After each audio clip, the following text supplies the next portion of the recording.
Oi a todos, aqui é o Thiago de Macasso, estou voltando aqui com o Tianix Podcast.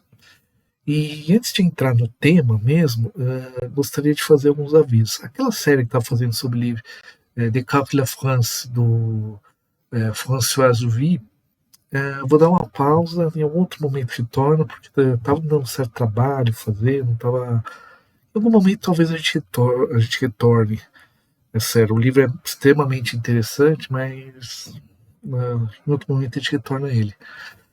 Mas queria colocar uma coisa bem legal antes de começar o livro, que é o seguinte, né, como já comentei em episódios passados, defendi minha tese, né, chama Descartes Diálogos Musicais, e ela foi publicada em livro aqui pelo selo Cultura Acadêmica, que é um selo editorial ligado à editora Unesp, né, ela que mantém.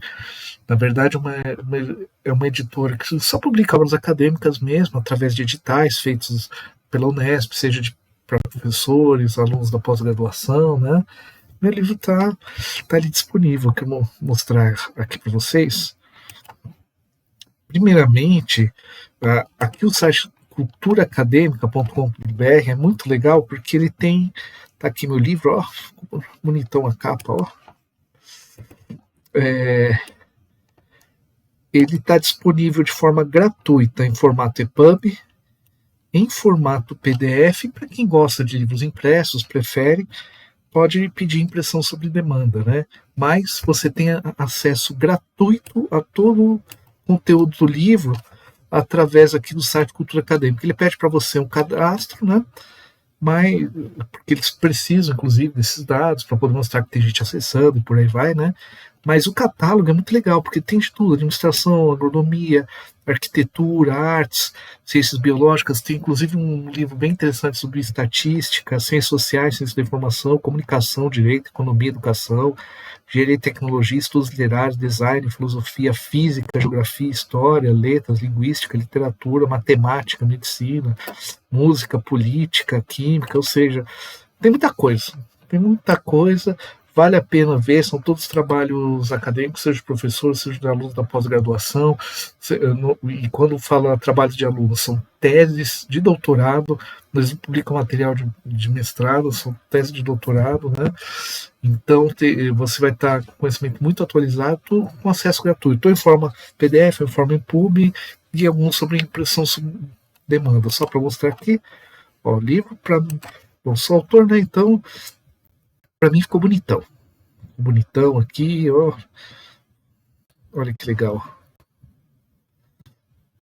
Cara, é estranho, mas isso aqui é um sonho realizado. Nossa, pensar que um dia tem um livro com meu nome, com um trabalho que eu pesquisei, né? Mas que eu distribuo tanto o trabalho de mestrado como de doutorado gratuitamente também, não botar em publicação em livro, né? Muito legal. Muito legal, e a cultura acadêmica também está ligada ao selo Books, então vale a pena, procura a cultura acadêmica, dá uma ajudinha aí, baixa no livro, dá uma olhada no conteúdo, que você vai ter muita coisa legal. Eu vou passar a produzir mais à frente conteúdos específicos sobre o livro. Não vou fazer exatamente no formato que eu fiz com a minha dissertação de mestrado, no qual eu fiz um episódio por capítulo, por 3 partes do capítulo, vou fazer um pouco diferente, mas para quem quer ter uma ideia do que é, resumidamente, eu tive a honra, agradeço muito ao pessoal dos Dragões de Garagem, de participar do episódio do Dragões, expondo tudo aquilo que eu pesquisei. Foi uma conversa muito legal, com a André Thiem, da psicologia, historiadora Tupá Guerra, com certeza vocês conhecem a Tupá, até participou aqui em algum momento. Tem aqui episódio 310, onde eu faço uma apresentação geral do livro, vou conversando, tá?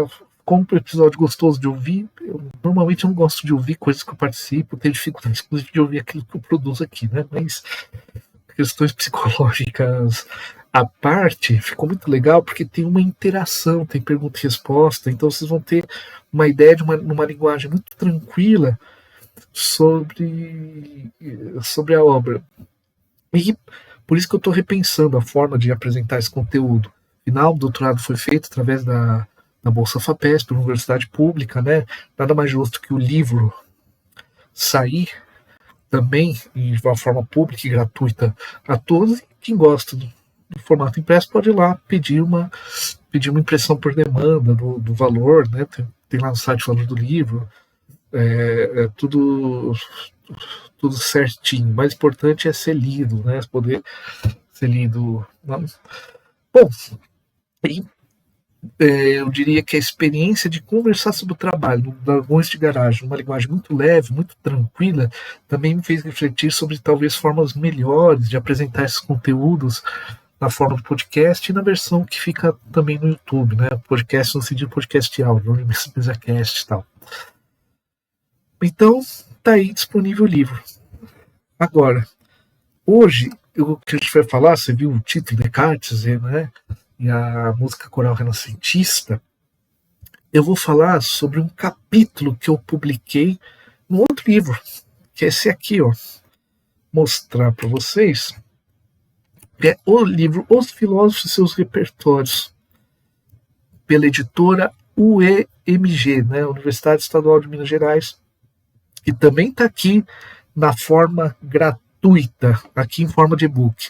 Aqui no site, como vocês estão vendo, é possível acessar diretamente os capítulos separados. Mas, gente, ó, tem chique, além de ISBN, tem DOI, ó, coisa chique, 2019.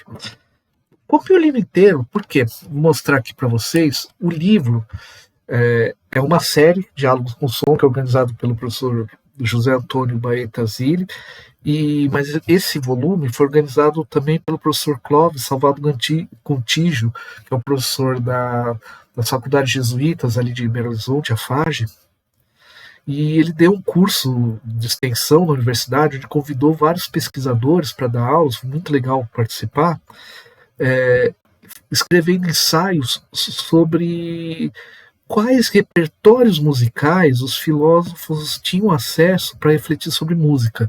Então foi um curso, tive a honra de ir até lá, tudo, ministrar o curso, mas ao mesmo tempo foi produzido esse livro, que está aqui, né, PDF, gratuito a todos que quiserem ler, vale muito a pena entrar, inclusive a editora UEMG tem muitos livros em forma de PDF sobre várias áreas, vale muito a pena ver.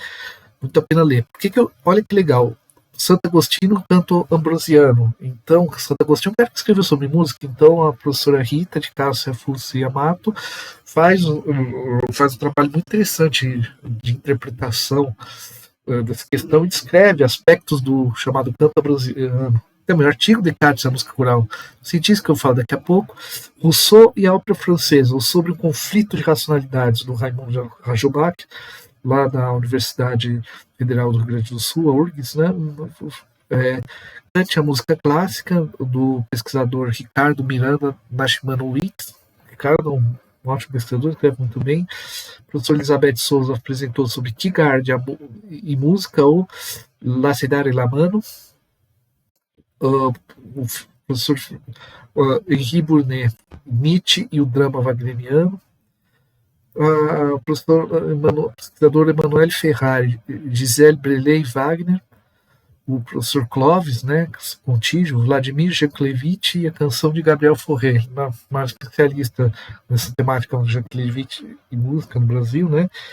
O Eduardo Socha, o pesquisador Eduardo Socha, tem um trabalho em torno de Adorno muito legal. Theodor Adorno e a morfologia do tempo musical de Carlis Stockhausen. Rodrigo Duarte, né, um nome bastante conhecido, mas como pesquisador de estética, Willem Flusser e a música popular brasileira.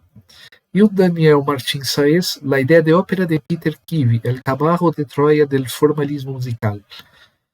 Nossa, no espanhol tá uma beleza. Bom, a ideia de ópera de Peter Kivy e o Cavalo de Troia do Formalismo Musical. Ou seja, já está aqui muito material para você pensar a filosofia, a música e todos esses aspectos, né? E, basicamente, o que a gente vai fazer hoje? Eu vou apresentar para vocês mais ou menos a aula que eu dei ali no curso, aqui de maneira de maneira gratuita, mas numa linguagem mais didática, ali como era um curso focado a pessoas que estavam estudando filosofia. A gente acaba usando algumas linguagens dentro de umas questões mais técnicas, em alguns aspectos. Aqui a ideia é vocês tanto entenderem o que o Descartes fala sobre música e aspectos de como que funciona a música coral renascentista. Então, eu vou explicar um pouco de aspectos estruturais dessa música para vocês, não somente a questão das ideias do Descartes sobre música. Né? E vamos começar?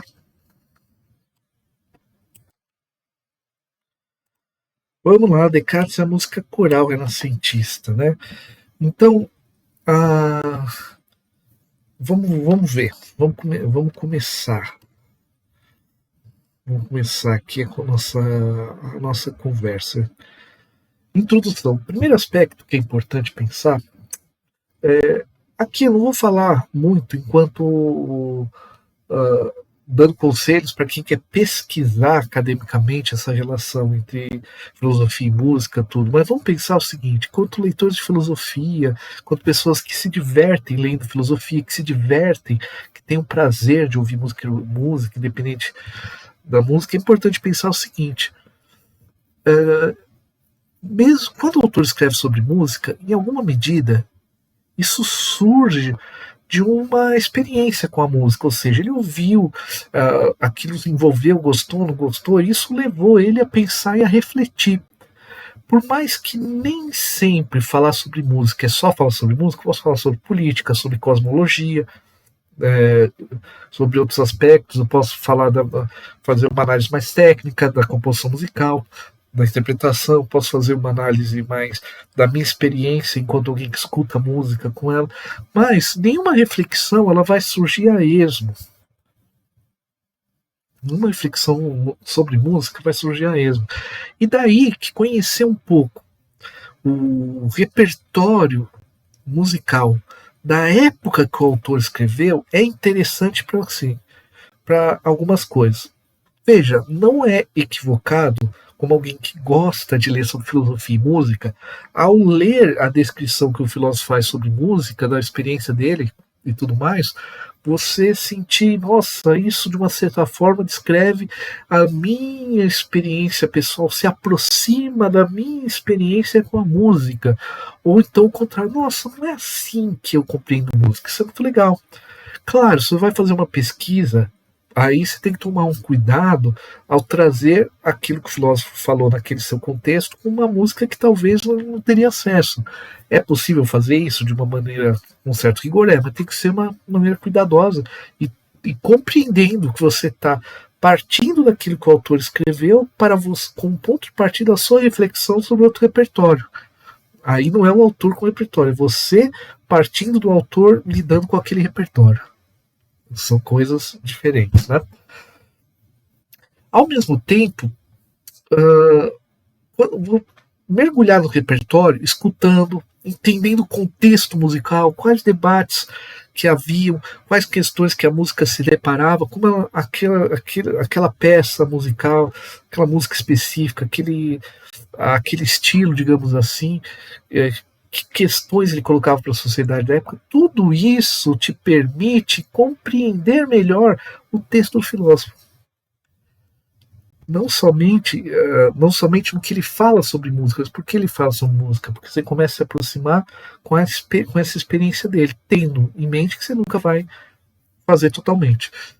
Claro, quando a gente fala a experiência do filósofo, a experiência que aquele texto transmite. Pode ser que, da mesma forma que todos nós, no dia a dia, a gente muda de ideia com o passar do tempo.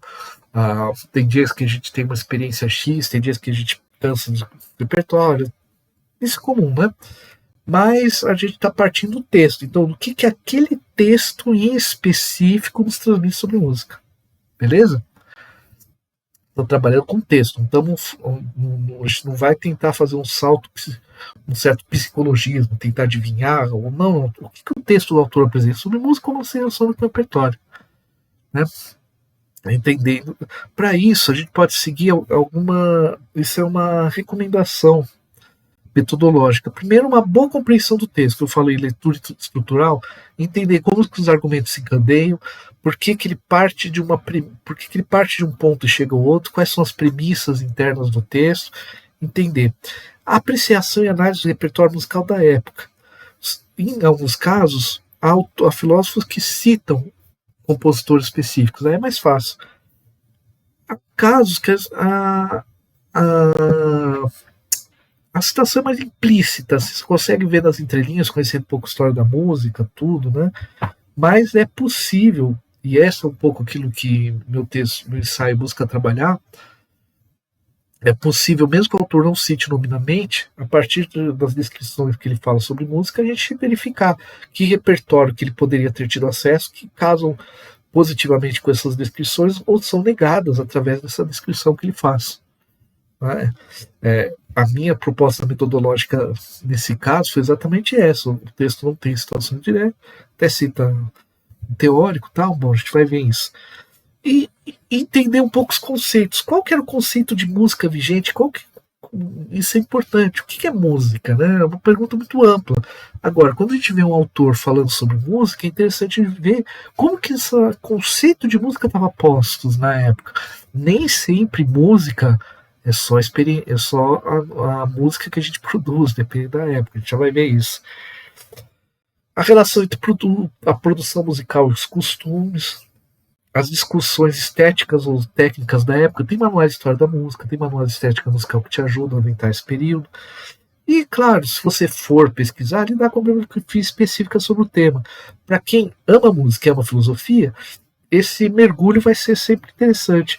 E aí, começar a confrontar o que o autor propõe, como o autor propõe suas ideias com os debates da época, com os conceitos de música da sua época e com as práticas musicais do seu período, beleza?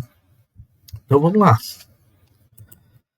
Aqui a gente vai ver que no fundo a gente vai falar do jovem Descartes. Do Descartes que escreveu o seu livro Compêndio Musical, né, que é a sua primeira obra que ele escreveu em 1618, aos 22 anos de idade, que só foi publicado em 1650. Por que eu vou focar a música, principalmente a música polifônica, da música coral renascentista e a dança da Renascença?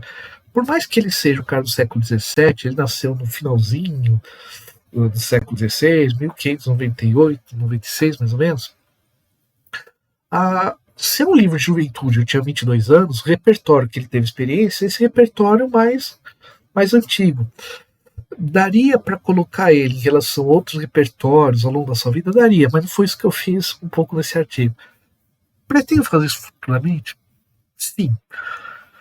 Mas vamos com calma. Mas eu vou fazer esse recorte, porque eu vou usar esse texto, daria para usar alguns outros, mas eu vou usar esse texto principalmente para fazer uma discussão com o repertório musical da época, beleza? Então por isso que tem esse recorte. Mas dá para fazer mais coisas futuramente. Né? Então é importante isso. É uma obra de juventude, tinha 22 anos, era para ser lido somente pelo Isaac Beckman, que eu já vou comentar, já comentei os episódios, né? Mas só foi publicada póstumamente. Então não foi nem um texto que ele preparou para publicação em vida. Mas nunca o renegou. Isso, com aquele meu trabalho de doutorado, demonstra ali. Sobre o compêndio, o que é importante saber? Que é o texto que a gente vai usar aqui, né? O que é esse Beckman que ele estava falando? Ele era um cara da Holanda, né? O Descartes fez faculdade, lá estudou no Colégio Lafayette, fez faculdade em Poitiers, depois foi lá para a Holanda, serviu Maurício de Nassau ali, né? Quase veio para Pernambuco, tem um romance sobre isso, né? E se ele tivesse vindo para o Brasil. E encontrou com Beckman, que era um cara teólogo, era professor de latim, que vivia da construção de velas e construção de aquedutos e encanamentos. Só que ele era um matemático, um estudante de matemática muito interessado no tema e que e também praticava ciência experimental. Então essa figura que estava usando a matemática para observação, para a prática da ciência experimental, que na época não era ainda incomum. Ele vai ficar impressionado com o Descartes, vai falar, nossa, encontrei um físico matemático, né, alguém parecido comigo, que gosta de associar matemática com física, que para nós hoje é um negócio, meu Deus, que maravilhoso, mas para a época era uma grande inovação. E ele também pesquisava música, usando o processo de geometria para pensar o som, processos da ressonância, um dos primeiros a tentar calcular frequências de sons, tudo. E Descartes dedicou o livro ao Beckmann. Ele não é um cara tão lembrado assim, porque algumas ideias dele, o Marin Mersenne publicou no livro Harmonia Universal, né? Harmonia Universelle, mas é um cara que tem sido resgatado, né?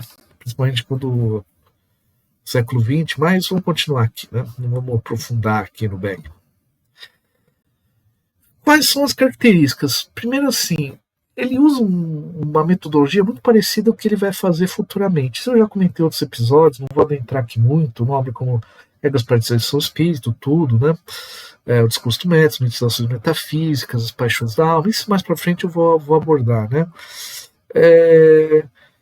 Mas o que é interessante que nesse livro sobre música ele vai ensaiar ideias que posteriormente vai aplicar na obra madura, né? E é a primeira citação à temática das paixões, como a gente vai ver, o uso da matemática. E aqui é um ponto muito interessante. A particularidade desse texto de Descartes, em grande parte, é a maneira como ele expõe uma teoria musical da sua época. Ele maneira semelhante àquilo que a gente vai conceber posteriormente como método cartesiano, mesmo que ele ainda não tivesse em vista essa coisa de repensar a realidade, por aí vai. Contudo, ao expressar de uma nova maneira uma teoria relativamente bem estável, ele traz inovações. Então, em linhas gerais, muito na teoria da época, mas já com inovações que vai encaminhar a um novo processo, a novos processos musicais. Isso que precisa ter em mente agora, né? Para você ter uma ideia da estrutura do texto, ele começa com a definição de música, 8 proposições, tem uma teoria rítmica, explicação sobre as consonâncias, notas, regras de contraponto, todos os materiais musicais, né? Começando pelo ritmo e termina com a discussão de modos e processo de composição, né? É uma descrição geral. Agora, em qual contexto que ele vai escrever? Isso é importante. Na época, o paradigma musical, a base de todo o tratado musical antes dessa época, era um livro do filósofo Boécio, um dos pais da Igreja Católica, que é o De Música, sobre a música, né? Desculpa, o Instituto de Música, Instituição Musical. E que o Boécio, que é uma obra que é um pouco paráfrase também, mas assim, ele sintetiza as diversas produções os antigos, principalmente as proposições pitagórico-platônicas sobre música em contraposição a de Aristóteles, né? E vai ser a grande referência. Por quê? Porque ele resume a teoria da antiguidade, depois alguns outros textos sobre teoria musical antigos vão sendo recuperados durante o próprio Renascimento, mas então por muito tempo foi esse livro que Destruiu a Música, a grande referência sobre a música da antiguidade, e ele é um pai da igreja, autor de Consolação da Filosofia. Então, ele não só isso, ele ajudou a organizar muito do ensino medieval. Então ele era uma obra de autoridade. E com as diversas inovações que a música estava tendo, desde o final da Idade Média, aquilo que a gente costuma chamar de Renascença, aqui eu não estou usando os períodos no sentido forte, quer dizer, eu estou dando mais ou menos aquelas datas que a gente aprende na escola, né? Então é uma autoridade muito grande. E nisso, a música ela tem alguns aspectos que é a sua ligação com é uma parte da matemática, e tem uma certa heteronomia. Vamos entender. A primeira coisa, quando o Boécio falava de música, tem 3 tipos. A música mundana, que é a ordem cósmica do universo. Né? A música cósmica também, podemos falar pela tradução utilizada. Há uma segunda que é a música humana, ou seja, organiza relação do nosso corpo com a alma, se a gente está com saúde de dia, ou seja, a harmonia dos elementos que compõem nosso corpo físico estando em equilíbrio, isso não gera saúde. Em desequilíbrio, se gera doença. Então, essa é uma espécie de música. Sim. E a piorzinha, que é a música que a gente compõe, que a gente toca, a gente canta e por aí vai. Né? E essa música deveria ter qual que é a referência da música que a gente produz? A música cósmica, a ordem universal. Daí a articulação entre música, matemática e a própria ciência e astronomia estão colocados. Para o Boécio, a atividade de compor não era muito racional, era uma coisa muito mais intuitiva. Né? Ele vai falar que o primeiro tipo de música é o instrumentista, que não usa a razão. O compositor poeta que usa um pouco a razão, né? Mas ele compõe mais por um instinto natural. Mais o músico, o grande músico mesmo, o cara é aquele que especula sobre música. Né?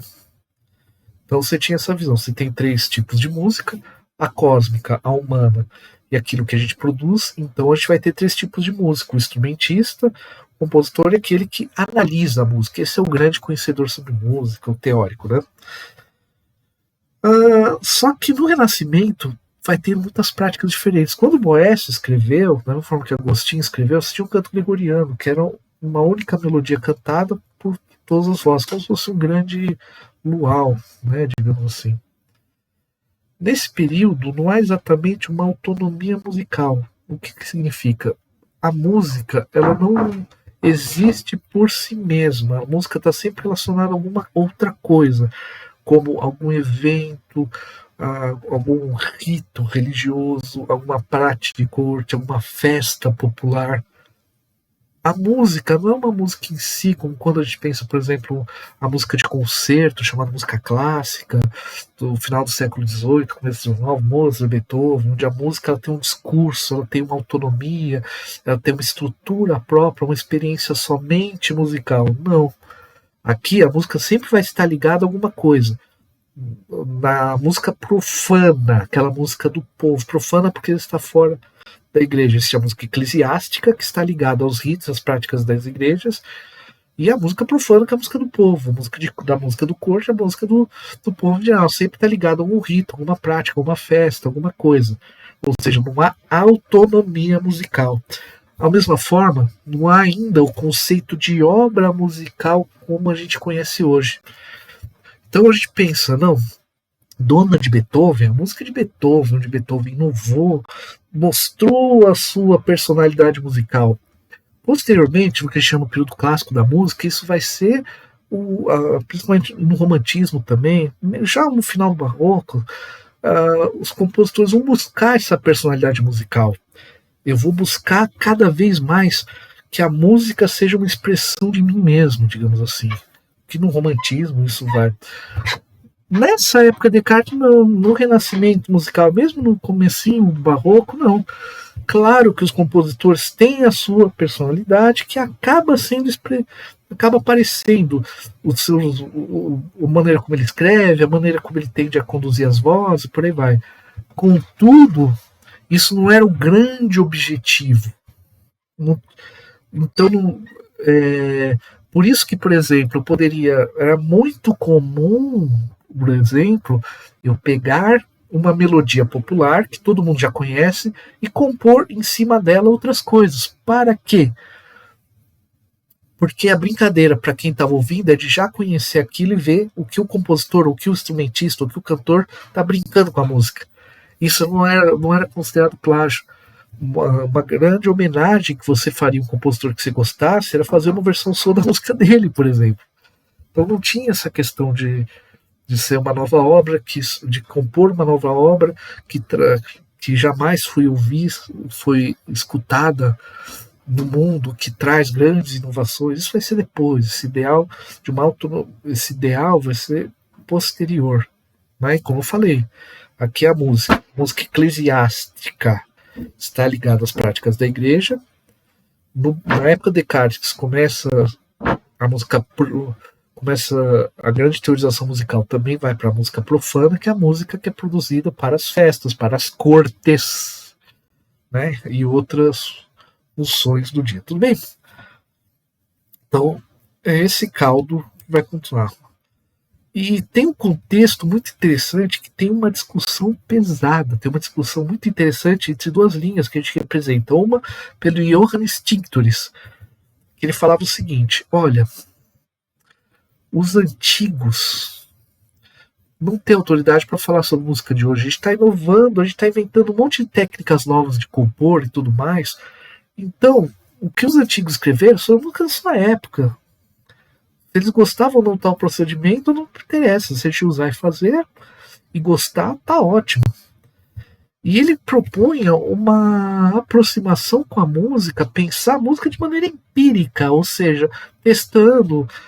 É muito mais a sua experiência com o som musical do que, aquela música está calcada em princípios clássicos. Isso é desnecessário.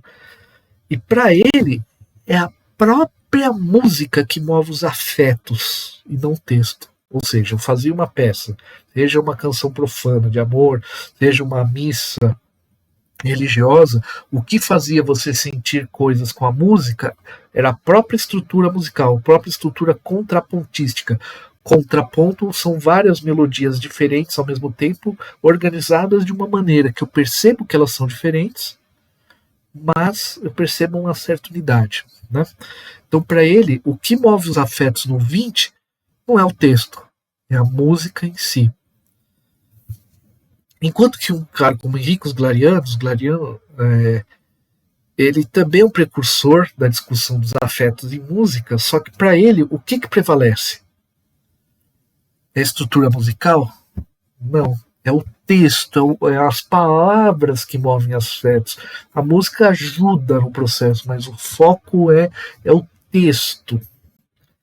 Qual que é a grande ênfase dele? Na melodia. Não é uma complexa estrutura musical contrapontística, é uma melodia clara, de maneira a trazer uma compreensão do texto. Então, a gente tem esses dois teóricos aqui, claro, com vários caras com posições intermediárias.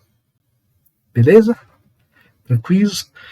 Vamos continuar. Então, esse é o debate do Descartes. Então, tem música de tanto ordem cósmica quanto ordem prática. Isso trazia problemas, porque se você inova em música, você tem que justificar com os antigos. O que o Tinctor está falando não precisa. O Galianos não falam, não precisa. O importante é o texto, o importante não é o texto. Vamos ver como é que. Esse é o contexto que o Descartes vai separar e sobre o qual ele vai escrever sobre música, né? Claro, tem várias posições intermediárias, tudo. Aqui são dois grandes colocados nessa questão, né?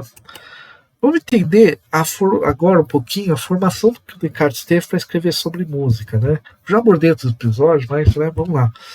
Ele estudou no Colégio Atlético, que é o colégio jesuíta, e que os jesuítas tinham uma característica muito grande, que isso vem do seu fundador, o basco, o Inácio de Loyola, que a ordem jesuíta sempre ela pensou muito no método, ou seja, eu tenho que fazer coisas na prática. Por qual método eu vou conseguir chegar, por qual método eu vou conseguir realizar aquilo? E essa finalidade e esses métodos são baseados em ordem, planejamento, raciocínio, por aí vai. Entre um dos jesuítas tinha um cara que era o Christopher Clavius, que para ele a matemática era tão importante quanto a metafísica, e ele propõe, inclusive, usar a matemática para falar de problemas de filosofia natural, usar a matemática para pensar a ciência, basicamente, né? Então tinha uma ênfase no ensino de matemática muito grande, a música era parte da matemática. Porém, o Loyola tinha receio de que o excesso de prática de canto afastaria as pessoas, principalmente aqueles que foram formados para ser padres, das finalidades da ordem. Porque o que a ordem buscava fazer? Recristianizar o mundo europeu, após a reforma protestante, e catequizar o pessoal pelo mundo. Né? Toda a prática da colonização e por aí vai. Nem vai entrar questão. Então ele tinha um certo. Falar, dá para aprender a cantar, não precisa cantar no colégio, né? O colégio você já está na adolescência, não é aquele ensino fundamental, que vai ao ensino médio, né? Isso ele fala lá, Constituciones de la Compañía de Jesus. Nossa, o espanhol tá. Tô passando vergonha assim, mas tem problema. Vamos lá. E tinha a Ratio Studiorium, que é meio que toda uma organização, uma ordem muito baseada em método, em ordem, tudo mais, de como que era todo o ensino, seja do colegial, formação de padres, a Ratio Studiorium cobre tudo. não tinha informações muito claras sobre o que fazia ou não sobre música. Porém, como Marco Rolo, a gente sabe que a música é utilizada, a música foi utilizada para catequização. Toda a América do Sul, inclusive tem um estudo, Marcos Roller, bem interessante sobre isso, que ele fala assim: os motivos para restrições à música tinham fundo práticos. Eles são muito práticos, os jesuítas. Desde sua criação, um aspecto importante da Companhia de Jesus era o que chamavam de cuidado dos bens espirituais, ou seja, as atividades como catequese, pregação, confissão, comunhão, administração de sacramentos e atuação junto ao povo através da educação e assistenciais. Segundo Loyola, a música absorveria os padres e tiraria sua atenção do trabalho cotidiano. Então, o problema não era a música, era muito mais, do ponto de vista prático, se a gente dá muita ênfase aqui, isso faz, os padres têm que tomar a ênfase, eles vão aprender a cantar, eles já entram no colegial sabendo cantar, no colégio, então não é essa a prática total. Mas uma das coisas que os jesuítas faziam muito era a prática de dança. Era extremamente estimulada a prática de dança nos colégios jesuítas. Tem consequências históricas muito grandes. E no texto do compêndio musical, muito interessante, porque lembra da estrutura que eu mostrei? Ele já entra, antes de falar de melodia, harmonia e tudo mais, ele fala de ritmo. Isso é uma coisa muito fora do padrão. Agora, quando a gente vê que o Descartes estudou em colégio jesuíta, que a música, que a dança, o balé, o teatro eram muito fortes no ensino, aí a gente entende. Agora, se tem dança, tem prática musical. E detalhe, danças muitas vezes eram danças instrumentais. A música instrumental nessa época era secundária. A grande música mesmo era o coral, ou as canções, né, acompanhadas de instrumentos de cordas, ou com acompanhamento, que estavam ficando muito fortes. A dança, muitas vezes eram instrumentais, eram extremamente importantes para a prática de corte, né? E o Descartes, ele vai dar uma ênfase muito grande no ritmo. Tem aqui o trecho que ele fala, né, que concerne a variação de paixões que a música pode exercer pela variedade de compasso. Eu digo que, em geral, um compasso lento sintas igualmente paixões lentas, como a languidez, a tristeza, o medo, a soberba, e um compasso rápido faz nascer paixões rápidas como a alegria. E aqui é um outro trecho em que ele está falando da percepção do ritmo da música, né, chamada percepção do compasso. Sabe quando você escuta a música e começa a bater o pé? Isso é o tempo musical. Está discutindo essa percepção desse tempo. E quando você começa a ouvir música e bate o tempo no pé, às vezes inclusive não gostando da música, você vê que algumas batidas são mais fortes, outras são mais fracas. Essa interação gera o que a gente chama de compasso em música, né? E tanto cantores como dançarinos percebem isso. Os cantores vão aplicar isso no canto, dando matizes rítmicas na voz, como que vai ter essas diferenças, vão gerar diferentes movimentações no corpo. Ele fala isso aqui no texto. Eu não tô, para quem está vendo pelo YouTube, tem aqui o texto escrito, estou mais explicando, né? E inclusive os animais conseguem perceber isso e dançar. Só que em nós seria um processo mais complexo, né? Ou seja, a dança e o ritmo aparecem como algo muito importante no texto. Por quê? Descartes, como Fidalgo, estavam no momento em que a dança também estava. A dança, mesmo sendo um tipo de música chamada profana, por quê? Profano não é porque é contra Deus, porque está fora da música eclesiástica. Eclesia, igreja, da música praticada na igreja. Estavam se tornando as danças de corte entre fidalgos extremamente importantes e fundamentais para a vida social. Vou mostrar um trechinho aqui para vocês verem. Normalmente tinha um parzinho, uma pavana seguida a uma galhada. Detalhe, colégio jesuíta, La Flèche. Ou seja, por isso que a gente falou dos jesuítas antes, eu acho que eu esqueci de contextualizar isso, né? Eu vou mostrar aqui para vocês vão ouvir um pouquinho, porque também no YouTube vai ver um pouquinho das danças, da roupa, para vocês verem como é que era uma dança de corte. Vamos lá.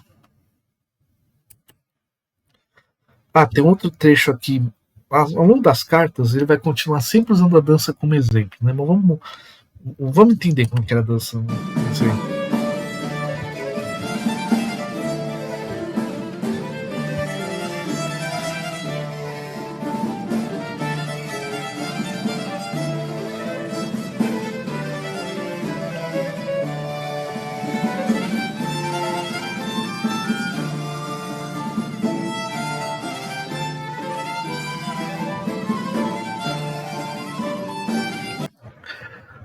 Se você já foi numa feira medieval e dançou algo parecido, escutou algo parecido, achou que era medieval, não, isso é renascentista.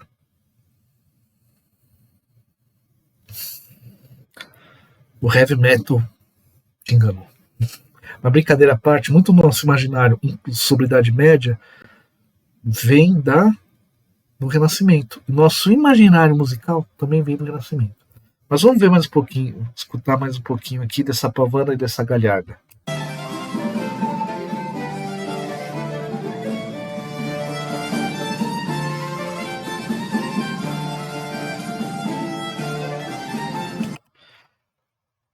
Para quem tá vendo o vídeo, você tá vendo as roupas, vê que é uma coisa meio quadrilha, tem uma coreografia. Por quê? Porque não havia dança de casal. Dança de casal é uma que os casais em casa talvez dançassem, que nos bordéis, nos cabarés, tem indícios, tem notações de que haviam danças de casal, mas na frente de todo mundo, não. Em lugares de corte, em festas de fidalgos, não. Mesmo fora do cabaré, isso era mal visto. Basicamente, assim, fora do prostíbulo, no cabaré, isso não existia.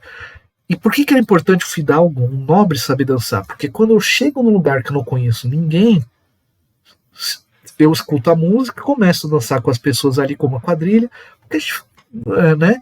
E já começa uma interação social. Quem nunca foi num São João, uma festa junina, e meio que entrou na quadrilha, dançou, aí você começa a fazer amizade com as pessoas. Por isso, inclusive, que os jesuítas usavam a dança na catequese. Dominar a dança, chegar no local e se integrar à dança das pessoas era uma forma de criar empatia, criar laços e por aí vai. Os jesuítas sabiam o que estavam fazendo. Mas vamos entender. Então a dança tinha um lastro social muito grande que ela estava aumentando. Porém, os tratados musicais não davam esse valor à dança. Por mais que era muito praticado na época. Todas essas músicas vão estar numa playlist. É só ver a lista ali, tá uma playlist, vocês podem escutar por inteiro. Mas Descartes já traz uma inovação ao ter a dança como exemplo rítmico, algo que vai ficar muito forte na modernidade, inclusive aqui no Brasil, digamos de passagem, organização jesuíta, né? Essa sinonímia entre ritmo, tempo musical e dança. E não necessariamente precisa ser assim, mas nesse caso está sendo. Essa é uma das danças que Descartes fazia parte da formação, uma galharda, uma pavana. Agora eu quero mostrar. Aqui eu gostaria que vocês prestassem atenção. Vou mostrar um trechinho. É uma pavana engalhada de Luiz de Milan, tocado pelo Esperion, que é um projeto do Jordi Savall, que é um cara incrível em termos de música renascentista e por aí vai. Para quem está vendo no YouTube, você vai ver um pouquinho aqui dos instrumentos diferentes e tal. Isso daqui, por exemplo, é uma vihuela, né? E vai entrar percussão, outras coisas. Era um conceito de dança diferente. Tem que lembrar o seguinte: nosso conceito de dança, com pessoas do século XXI, é um conceito muito calcado que hoje chama de música popular, que é um fenômeno do continente americano. Não estou falando só dos Estados Unidos, não. Em todo o continente americano houve essa fusão entre práticas europeias com práticas africanas, com práticas ameríndias, através da colonização, de toda aquela violência colonial e por aí vai. Então a nossa ideia de dança tem muito a ver, muito calcada em África. Não é? E nesse caso, olha, já Galhardo e Pavana, algumas danças já tem elementos ali, já no Renascimento. Já no Renascimento já tem umas trocas ali, né? Portugal, Espanha, foi uma terra que por muito teve mouros, né? Teve sefraditas, judeus sefraditas, teve muitos muçulmanos da África do Norte, então já tem um pezinho ali. E essa música renascentista, eu estou dando exemplos muito portugueses e espanhóis, Luiz Milan servia Portugal. Por quê? Descartes estudou no colégio jesuíta, então a fonte musical provavelmente é dali. E eram grandes potências musicais. Muito do que hoje a gente pensa em música erudita, música de concerto, música europeia, muito pensando em Alemanha, Itália, às vezes França. Mas se Portugal e Espanha era, pelo menos durante o Renascimento, uma potências tão grande quanto a Itália, tem uma produção musical fantástica ali que vai influenciar o resto da Europa. Para quem gosta de música erudita e já ouviu falar em tema e variações, isso começou na Espanha e Portugal, com umas diferenças, mas essa não é a nossa conversa aqui. Vamos ver um pouquinho aqui dessa Pavano e Galharda, que era uma duplinha que sempre acontecia, do Luiz Milão.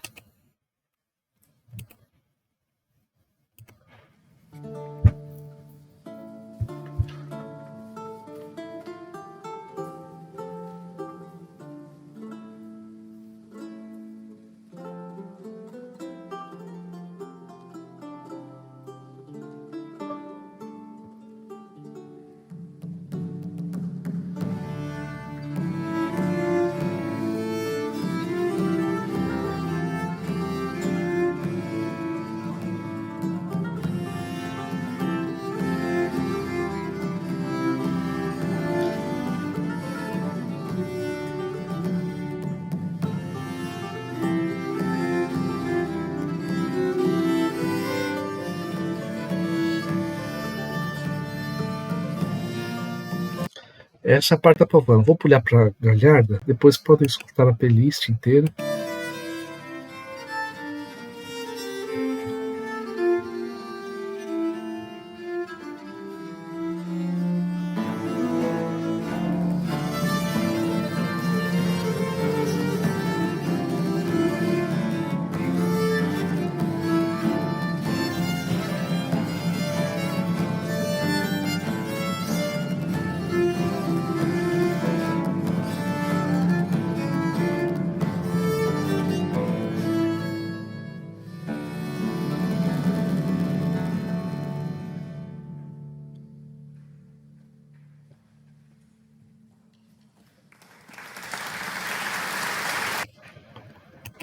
Que depois tem uma outra. Bom, depois vocês escutam. Então, essa sonoridade, danças que o Descartes está pensando. Olha que interessante. Era uma experiência, por isso que eu falei para vocês. Por que ele está desobedecendo a tradição ao dar essa importância para a dança? Isso vem do quê? De uma experiência estética, uma experiência com o repertório, uma experiência com a música. Isso é uma coisa que é muito importante de ter em mente quando vai ler o que os filósofos falam sobre música, chamada filosofia da música, estética musical, é achar esses repertórios, é entender essas experiências. A gente entendendo que isso era um costume que estava ocorrendo, dançar, também se integrar às pessoas, conseguir fazer amizades e tudo aí vai.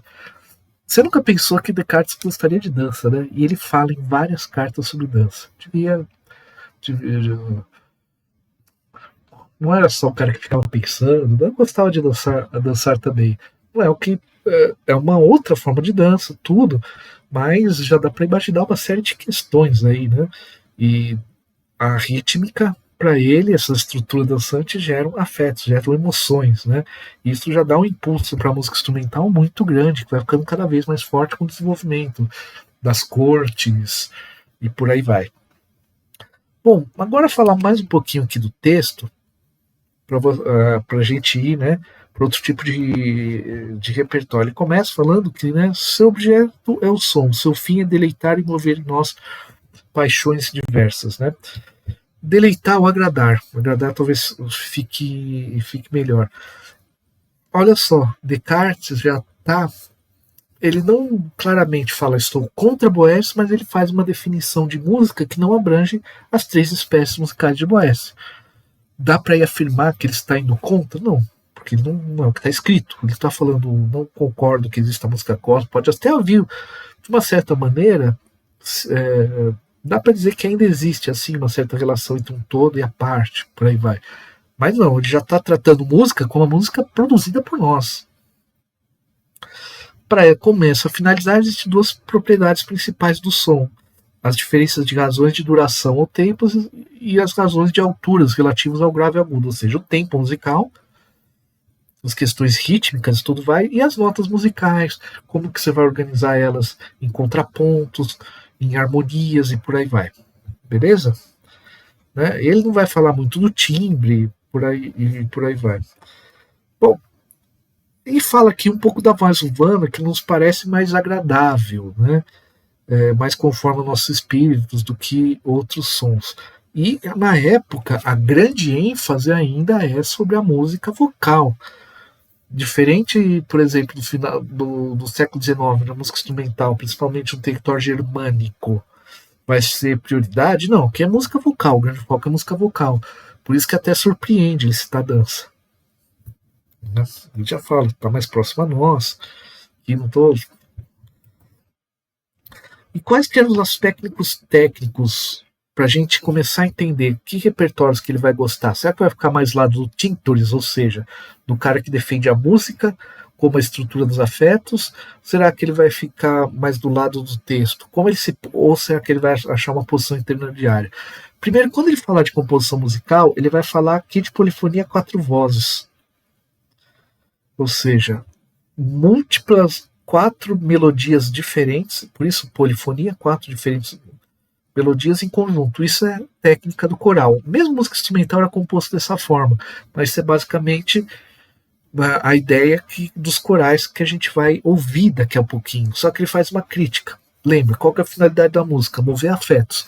Aí tem um trecho que ele fala o seguinte: no que diz respeito aos contrapontos artificiais, contraponto imitativo, digamos assim, como dizem, nos quais se usa de um artifício do início ao fim, não acho que eles pertençam mais à música do que os acrósticos e poemas retógrafos pertencem à poética. Essa arte, como nossa música, foi inventada para excitar os movimentos da alma. O que ele está dizendo? Tendo em mente todo o contexto que esse texto aparece, ou seja, a música tem que estar compreensível, estruturas contrapontísticas muito complexas, muito racionais, que você admira pela complexidade da escrita. Nossa, como é que ele conseguiu juntar tantas vozes complexas? Isso não clamaria o coração. De uma certa forma, ele está apontando que a música coral ela tem que ser um pouco mais coesa, um pouco mais sem essa complexidade muito grande, porque o objetivo não é mostrar que você domina a técnica, como ele fala aqui do acróstico, poema retrógrado. O poema retrógrado é um poema que você pode começar a ler. Se você ler da primeira palavra à última e da última palavra à primeira, é a mesma coisa. Você pode compor música assim, que se você tocar do começo até o fim e inverter a música, vai soar da mesma maneira. É uma complexidade enorme escrever isso, mas porém, isso é um pouco artificial, quer dizer, para o Descartes, o que o texto nos está aproveitando, nos está indicando que tem, tanto isso na poesia quanto na música, é uma coisa artificial, porque a música tem que chegar, tem que mover em nós ações, não ser valorizado pela complexidade da sua escrita. É dessa forma que ele está se posicionando. Beleza? Mas vamos ver como isso ocorria na prática, no repertório da época. Né? Antes disso, ele cita um compositor, que é o Josefo Zarlino. Ele tem um trecho onde ele está falando de cadências, ele fala assim: Zarlino enumera as cadências abundantemente em todas as peças. Faz tabelas gerais, onde explica qual consonância seguir por uma outra, em toda a cantileira, em toda a canção, digamos assim, toda a peça vocal. Trazer diversas razões, porém muitas e mais plausíveis, podemos deduzir nossos fundamentos, penso. Bom, ou seja, ele cita o Zarlino, que é um grande teórico do Renascimento daquela época. E o Zarlino, a gente tem muitas composições dele, mas eles têm a do seu mestre, Adrian Willard, que, de uma certa forma, se Descartes apreendeu as práticas de Zarlino, talvez goste das músicas do Willard. Porém, eu vou mostrar as obras do Willard no final. Vamos discutir outras obras primeiro, para a gente tentar ver como que esses princípios que a gente enumerou aqui, ou seja, a música visando essa ideia de que a música teve que chegar ao coração e que a poesia tem que ser claramente, tem que chegar ao nosso coração. Para a poesia chegar ao nosso coração, ela tem que ser compreendida de maneira fácil, ou seja, ele já está se posicionando não necessariamente igual ao Glariano, mas numa posição em que, olha, o texto é importante, porém, por tudo que ele desenvolve ao longo do trabalho, o que move os afetos em nós é a música. Então ele tem uma posição de que é a música que não move os afetos no ouvinte, mas tem que ser uma certa compreensibilidade, tem que casar com o texto, algo que numa carta mais mais à frente ele vai dizer, mas isso é tema para quando eu for entrar nos podcasts sobre o livro, tá? Vamos entender. A primeira coisa que vou pedir para você escutar aqui uma peça do Villa-Lobos, que é uma das suas cirandas, a ciranda número 4, onde ele vai pegar um trecho que vocês conhecem, que é o cravo, brigou com a rosa, e ouvir um pouquinho como que ele brinca com isso, como que o Villa-Lobos pega isso e trabalha. Vocês já vão entender o porquê.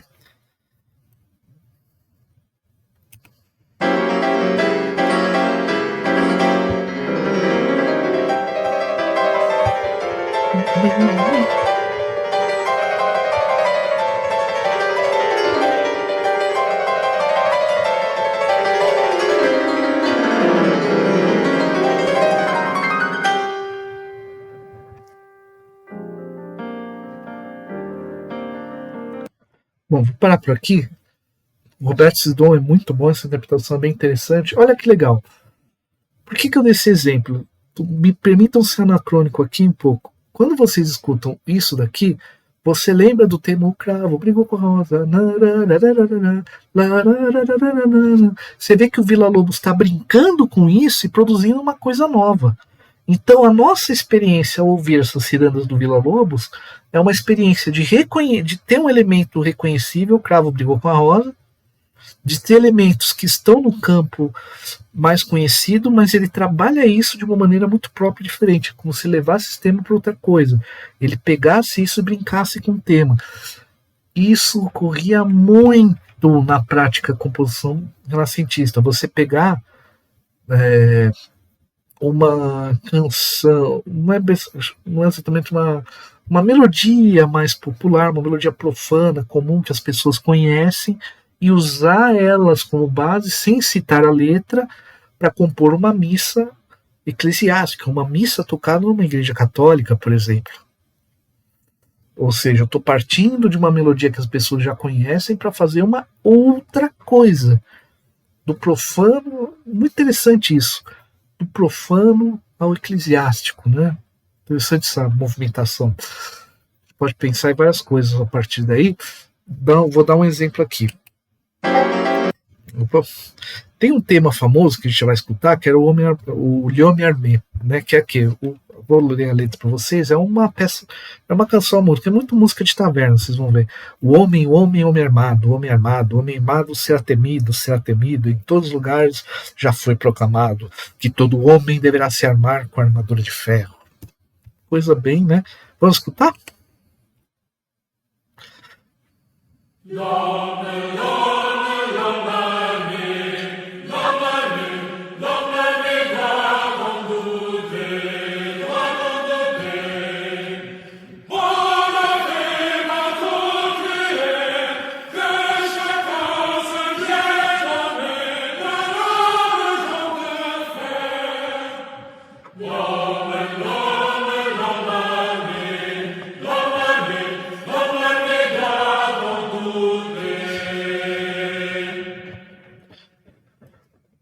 Olha que interessante. Então, esse tema do Homem Armado aqui foi o CD Da Vinci, Music of His Time, da Summerlee Oxford Camerata, né? Jeremy Summerlee fez o arranjo. De novo, putz, tem uma cara de música medieval, porque os jogos, o heavy metal e o cinema me ensinou a ser renascentista. Então, tem aqui a partitura, para quem está vendo pelo YouTube.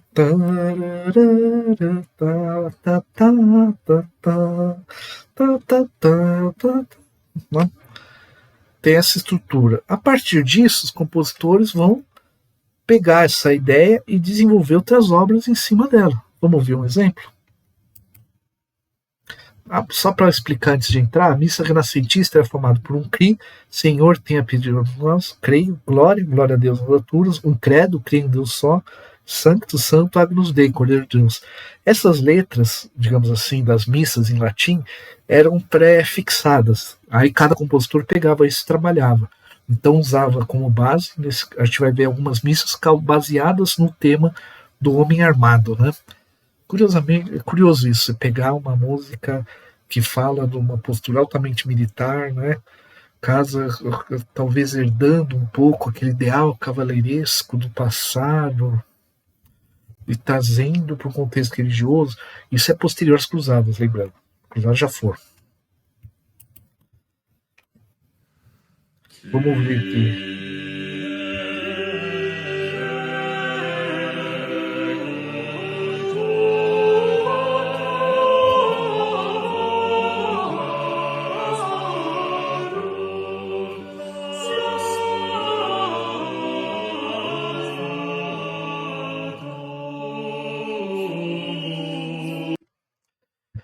Do Tintores, que defende o que mesmo? Que é a música que defende, e uma textura contrapontística. Você vê aqui uma voz cantando lenta, que está na rítmica exata do Le Mermet, uma voz mais grave, e outras cantando esse texto, né? Senhor, tem de piedade de nós, Cristo, tem de piedade de nós, Senhor, tem de piedade de nós, né? Percebam como você entende o texto, mas tem uma textura polifônica, muita coisa acontecendo ao mesmo tempo. As pessoas já iam para a igreja sabendo que o credo teria essa letra. E vai ter aquele fundo de reconhecimento de algo que nossa, isso parece algo que eu lembro, que é o Yomermé. Vamos ver mais um pouquinho.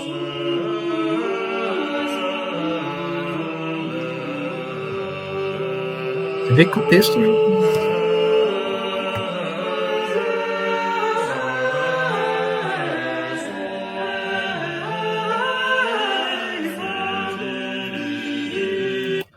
pois pode ouvir. Você vê que o texto não é o foco, mas porque é a ideia do Tintores, o texto não é importante. Inclusive, quando ele faz essa proposição, é interessante a gente lembrar isso.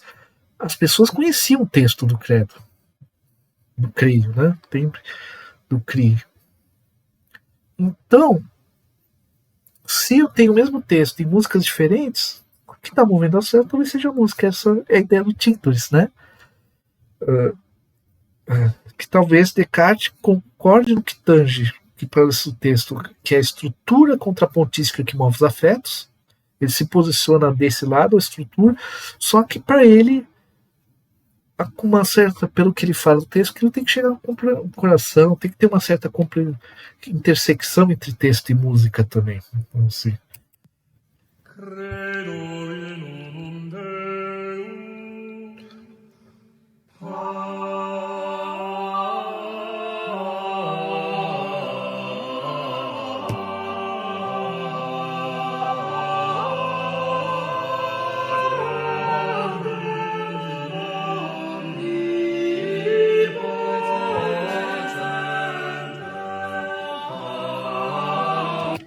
Que é o credo, também baseado no Le Mermet. Olha como.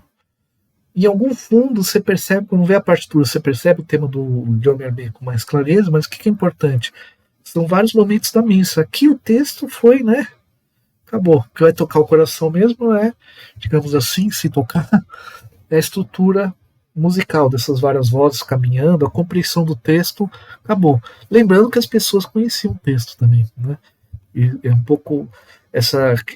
Deixar um pouco o texto de lado, quando você compõe uma missa, você também parte do contexto que as pessoas conheciam aquele texto. Mas você vê que tem uma estrutura bastante complexa da polifonia. Vamos ver outro exemplo. Então, Tim Descartes talvez reclamaria um pouquinho disso.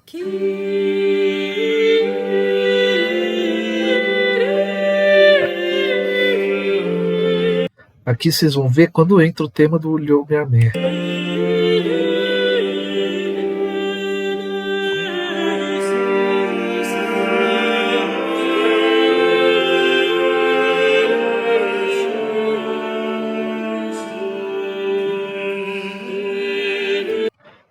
Aqui você percebe bem, para quem está vendo, no caso, o tema do Homem-Aranha está destacado, né? Mas você vê que o Cree, agora aqui, as vozes estão um pouquinho mais alinhadas. Vocês, principalmente na palavra creio, Cree, né? Isso é muito interessante. Vamos ouvir mais pouco.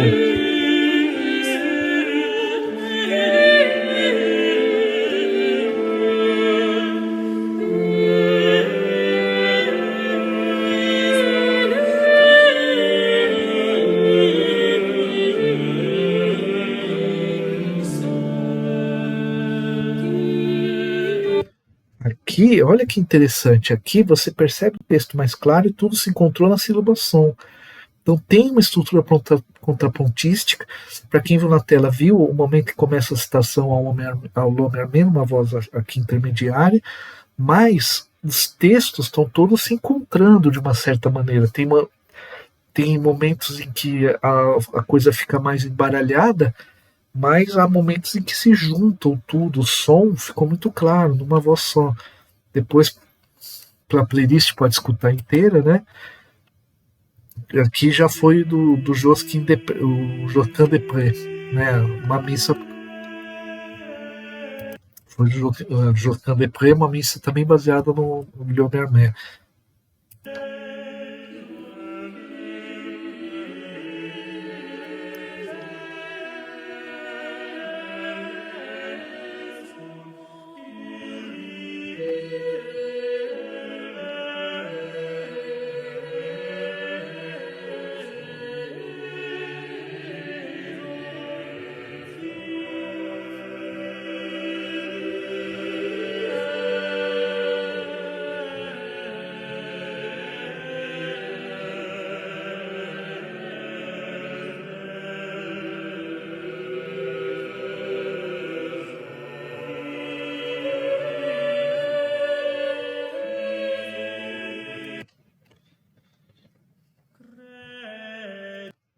Né? Então, você vê que o Josquin Després ele já organiza mais, de uma maneira que o texto seja mais compreensível, e tem toda essa textura contrapontística também.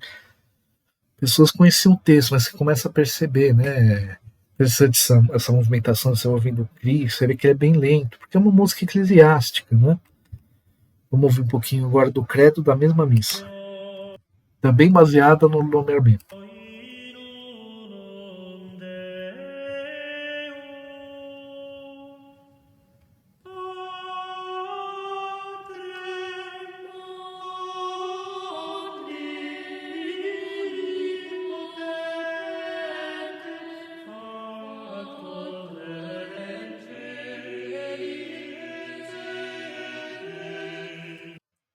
Aqui já está um pouquinho mais movimentado, mas ainda o texto está mais claro, né?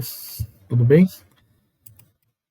Agora eu queria mostrar para vocês um madrigal. Então, a gente vê que Descartes talvez estivesse mais próximo aqui do Josquin Després, tem mais uma compreensão textual, está mais clara, diferente do Tintoret, mas por mais que ele concorde com Tintoret, no que tange que não é o texto que move os afetos. Olha só, partindo então desses dois lados, né, desses dois, entre aspas, extremos, essas duas posições mais claras, a gente vê que a posição do Descartes é intermediária. E pelo que ele fala do texto, sobre essa compreensibilidade, quanto melhor a organização, melhor. Beleza? E aqui agora eu quero mostrar para vocês um gênero do madrigal, que também é uma música vocal, só que tinha temas profanos. Temos madrigais até religiosos, que nem aqui da Bella Contrati, della Belle Contrati de Oriente, né? Um texto de Petrarca, Cipriano de Rodi, que era um compositor malucaço. Sempre correspondia com matemáticos, mas o Cipriano de Rodi, ele era malucaço. Vamos ver.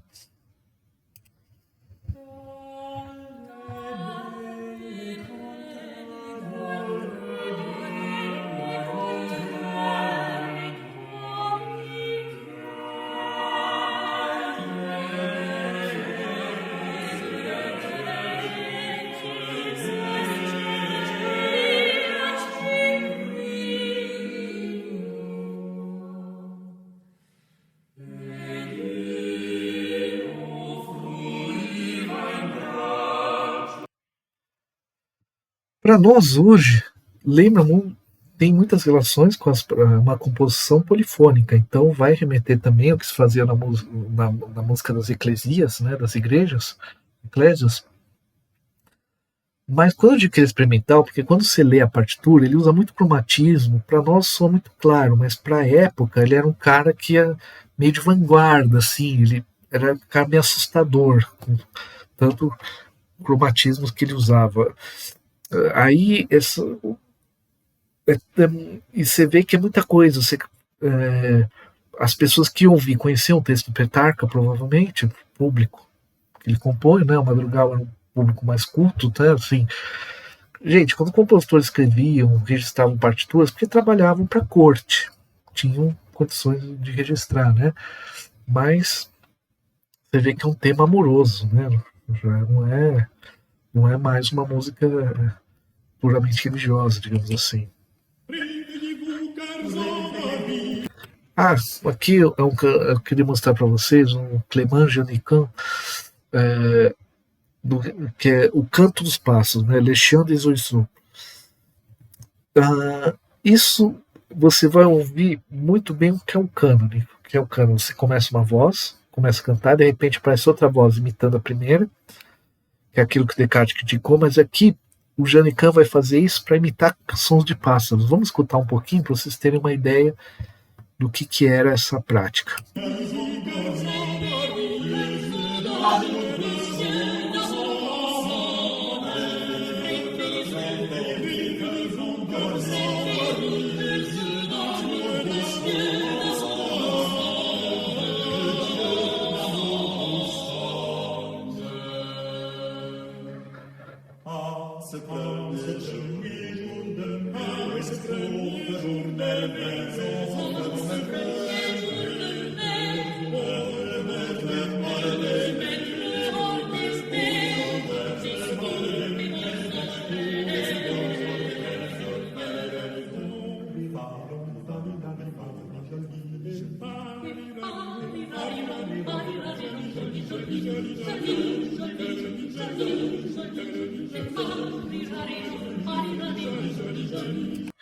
Esse trecho do meio é onomatopeias que, para a época, as pessoas entendiam como canto de pássaro. Interessante.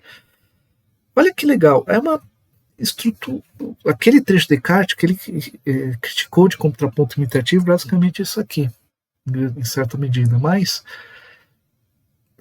se você tem um pouco o costume de ouvir música polifônica, você entende o texto, entrando as vozes. O primeiro exemplo que eu dei ele já distende o texto de uma maneira é, diferente.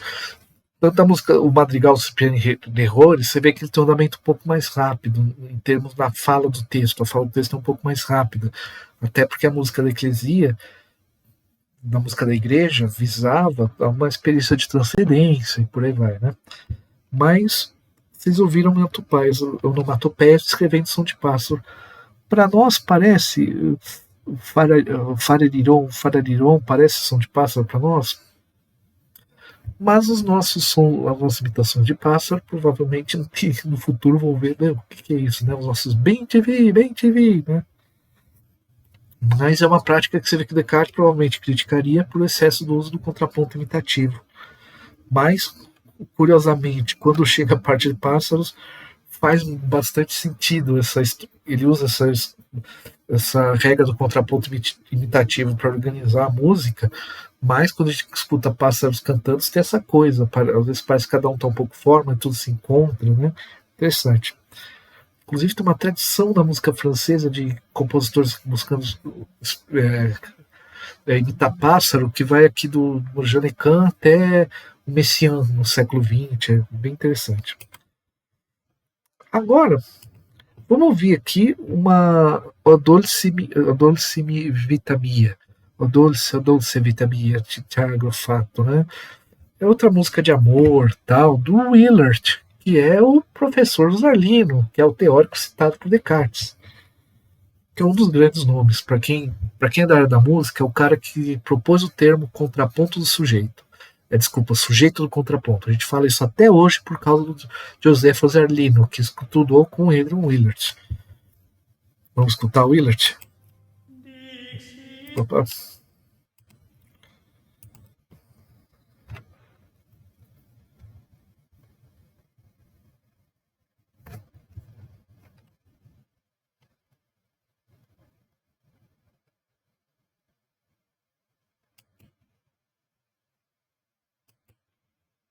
Peraí.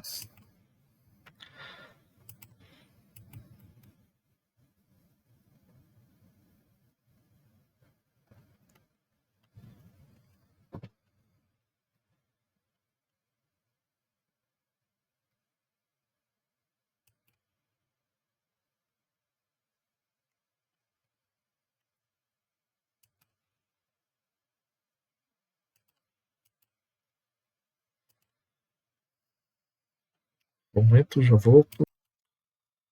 Problema técnico solucionado, vamos lá.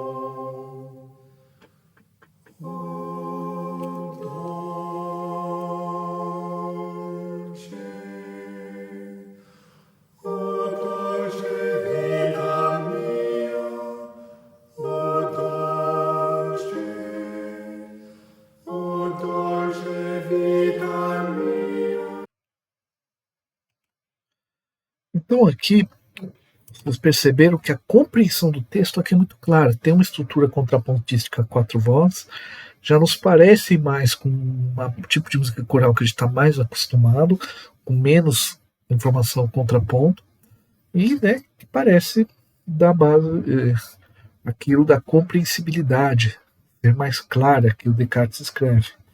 Né? Já tem quase uma concepção harmônica aqui no sentido moderno da palavra. Né? E lembrando que, para quem é da área da música, o contraponto renascentista não é o contraponto do Fuchs. A gente, quando estuda a disciplina contraponto, nos conservatórios, na universidade, é baseado no contraponto com as peças do Fuchs, que publicou em 1700 e pouco, em uma coisa, publicou esse livro que o Bach utiliza, que o Bach leu quando adulto, e por diversos motivos se fixou o modo, mas o modo de ensinar contraponto era esse. Mas nessa época que Descartes teve sua formação, colégio jesuíta, daquilo que ele leu, os autores que ele leu, o estudo contraponto era completamente diferente, era uma outra coisa. Tem grupos de pesquisa resgatando isso nos últimos anos, inclusive como era a teoria musical, como era esse ensino, como era essa prática, porque isso tem consequências na análise. Aí, para quem tem interesse, procura os trabalhos do professor Marcos Pulpo, os orientandos dele, que tem trazido isso à tona. Brasil, olha só que coisa doida. Mas você percebe aqui, o texto já é mais claro, tem estrutura a quatro vozes, mas já estão muito mais organizadas, né? Tem tudo aquilo um pouco que Descartes vai escrever.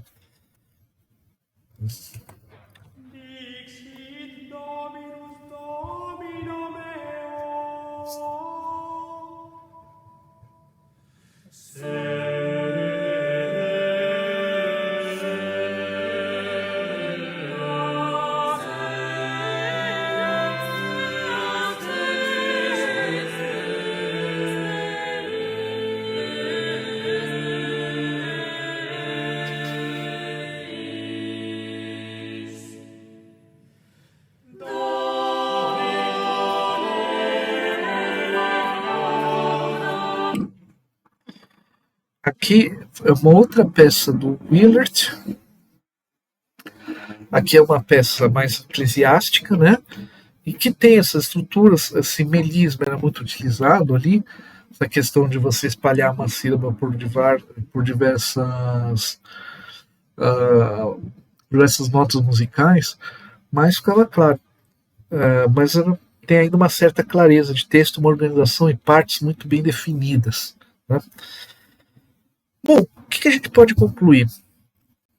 Claro que Descartes, muito do que ele expôs é calcado no Zarlino, em outro autor, principalmente naquilo que a gente fala do ritmo, chamado Francisco de Salinas, que é um teórico musical espanhol, tudo, mas pelos trechos que a gente viu, ou seja, a finalidade total da música é mover em nós emoções, mas que são as estruturas do ritmo, as estruturas rítmicas, estruturas harmônico-melódicas que movem os afetos em nós, que trazem as emoções, que fazem a música atingir essa finalidade, porém, ela não deve ficar só no campo, nos processos artificiosos, pela complexidade, porque no fundo tem que atingir o nosso coração, que nos indica que ele concorda, a concordância com Tintores é clara no que tange o que move os afetos, mas ele tenderia, tudo indica, a leitura do texto, que a clareza da compreensão daquilo que está sendo cantado é melhor do que aquilo que você tem uma complexidade que precisa de raciocínio maior para aprender. Ou seja, você compor, o Bach fez muito isso, nessa coisa de você compor. Começa uma nota musical, se tocar a música do final para o começo, dá o mesmo resultado. Isso é muito artificioso, porque isso, por isso mesmo, é isso que Descartes está falando, funciona. Então a gente consegue, a partir dessas indicações, perceber que, que diante desses repertórios, o próprio Willard, Josquin des Prez, ele estaria mais próximo desse repertório. Inclusive, ao ler o texto, a gente percebe que ele pensa a música enquanto blocos sonoros que a gente vai aprendendo pelo ouvido. Isso já é uma linguagem muito moderna em termos de harmonia. Não à toa, o Jean-Philippe Rameau vai escrever seu tratado de harmonia, né, Traité d'harmonie, 1722, que vai definir o conceito de acorde como nós compreendemos ele hoje, para quem é da área da música, calcado em Descartes. Você vê que essa música do Willard tem estruturas que são quase acordes mesmo, da mesma forma que Monteverdi, que é o grande compositor da época, que também estava na mira de Descartes, de uma certa maneira, quando escreve, da mesma forma que a música do Giulio Caccini, na Itália, mas isso é uma conversa para um outro momento. Eu tentei focar na música renascentista, que é aquela teoria que eles põem principalmente, por mais que eles põem de uma maneira já apontando para aquilo que, para uma compreensão muito menos vertical, ou seja, muito menos de melodias independentes, mas como blocos sonoros que estão estruturados de tal maneira que geram melodias independentes, que é essa maneira que o Descartes pensa, né? Ou seja, eu consigo olhar para as descrições técnicas dele, entendendo aspectos da música do Renascimento, entender que repertórios se aproximam e quais se afastam daquilo que o texto descreve. Pode ser que a pessoa, Descartes, eu falasse, pô, eu escrevi isso, mas essa música eu gostei. Mas isso é uma outra questão. Beleza? Isso significa que você não pode ler o Descartes e tentar tirar para você para aquilo que ele fala sobre música, tentar tirar daquele repertório que você escuta, o que você gosta, não. Gente, isso daí é uma questão completamente pessoal e livre. A gente pode fazer isso, não tem problema. Mas, para ter um rigor de compreensão do que o autor escreveu, se a gente tem acesso, diferente de outros compositores que a gente, muito mais antigos, a gente tem muito menos acesso, a gente consegue entrar um pouco nessa discussão, né? E perceba que todos os exemplos que eu dei, quando a música ela era madrigais, que eram letras, que eram músicas polifônicas com diversas vozes, mas com temas de amor, com temas, digamos, populares, um tema mais geral que a corte gostaria, o próprio povo gostaria, ali você percebe uma preocupação um pouco maior de não estender, de não usar muitos melismas, ou seja, estender uma sílaba por diversos textos. Por quê? Porque não necessariamente você conhecia o texto. Por que eu mostrei o L'Homme Armé para vocês? Para entender que para as pessoas da época, em algum nível, ia ter algum reconhecimento. E para o público, inclusive mais entendido, digamos assim, da música, né? Uns conhecers, sommeliers, digamos assim. É que sommelier pegou um termo, pelo menos em termos de internet, é um termo pejorativo que se tornou. Essa brincadeira de saber que o cara tá pegando uma melodia relativamente conhecida, como o Homem Armado, e usando naquele contexto, dava uma. Pô, o cara tá brincando com isso? Mas a população geral, pô, tem uma voz aí no fundo que me lembra alguma coisa. Então, isso poderia trazer diferentes graus de experiência. A música eclesiástica, a missa era muito bem estruturada, a letra utilizada, as pessoas conheciam, isso é bastante importante entender. Então, se você conhecia, bom, pelo menos quem sabia ler, né? Mas, no minimamente, toda vez que você ia ouvir uma missa, você escutava a mesma letra repetida, mesmo que a pessoa não soubesse ler e escrever, ela escutava a mesma coisa. Então, e daí todo mundo tem de latim, as missas eram rezadas em latim também. Então era uma experiência muito diferente, né? E isso enriquece a compreensão do texto de Descartes. Isso enriquece, concordando ou não com ele. Então, olha que legal. Se você ler o texto dele em algum momento e quiser trazer para as músicas que você ouve, a partir do momento dessa experiência de ouvir o repertório que provavelmente ele teve acesso, o repertório que circulava na época, você vai ter uma leitura diferente daquilo que ele escreveu. E isso é uma coisa muito interessante. Os outros capítulos desse livro, feitos escritos por outras pessoas, pesquisadores mais específicos de cada tema, que é bastante legal, vai trazer para vocês um pouco mais desse contexto, mas eu espero que tenha podido apresentar para vocês um pouco do que é a música no Renascimento, o que é o que era essa tal música com qual Descartes se deparava. Né? Aqui também é um certo teste, porque a gente sabe que seja YouTube, no caso do vídeo, e algumas plataformas de podcast, como Spotify, isso daqui também é um teste de como que elas vão reagir a esse episódio tendo músicas, que vai me ajudar a definir o que eu vou fazer mais à frente. De qualquer maneira, eu recomendo você entrar na playlist e escutar as composições todas que eu coloquei ali e procurar outras coisas para escutar, para entender um pouco esse imaginário sonoro que o Descartes tinha em mente, outros dos seus contemporâneos. Né? Talvez, se ocorreu, se alguma das plataformas pediu para mim retirar alguma música, pode ter acontecido.